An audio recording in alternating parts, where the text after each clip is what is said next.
Well, public health and disaster preparedness specialist Jeffrey Schlegelmilch joins me now. Good to speak with you again, Jeffrey. It's been a while. Yes, thank you for having me. Of course. So earlier this year, India seemed to be faring quite well with its case numbers. What happened since, and why this current surge?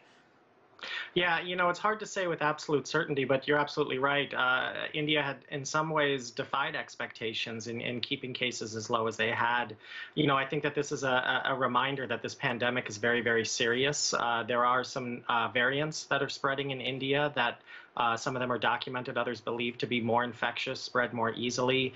The lifting of certain measures and just the potential for these variants to reinfect people who have been infected, and the fact that we're still a ways away from that kind of population level from vaccination. And this should really just be a reminder for all that this is a very serious pandemic, and it's far from over. I mean, the government of Prime Minister Narendra Modi is facing a huge backlash. I mean, he downplayed the impending second wave, even held mass political rallies as recently as a few months ago. How do you think the country could have prepared better?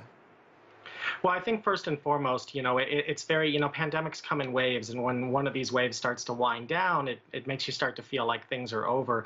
But there's another wave coming until you start to get to really higher levels of prior infection, and in some cases that doesn't even cause a strong protection from some of these variants, and higher levels of vaccination. So I guess the short answer is that both for India as well as a lot of other countries out there watching and potentially experiencing their own surges is that, we really have to follow the science, and we really have to follow a methodical approach to vaccination. And as much as we wish we were there and ready to open back up and get back to normal, we're not there yet. We're still a ways from being there, and we have to be patient.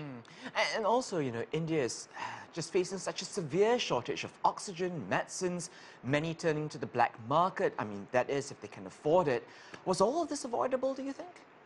I think to a certain extent it was maybe premature to start increasing exports of some of these materials that are now needed in India, as well as relaxing some of the restrictions before it was really clear that there was a level of immunity. And with these new variants spreading out there that we know spread more efficiently than the original strains of the coronavirus.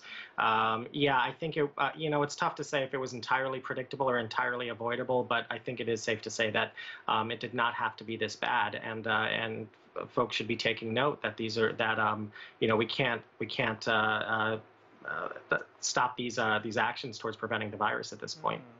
India has been basically sending out distress calls, and on Sunday, the US finally lifted its ban exporting raw materials that are essential for vaccine production.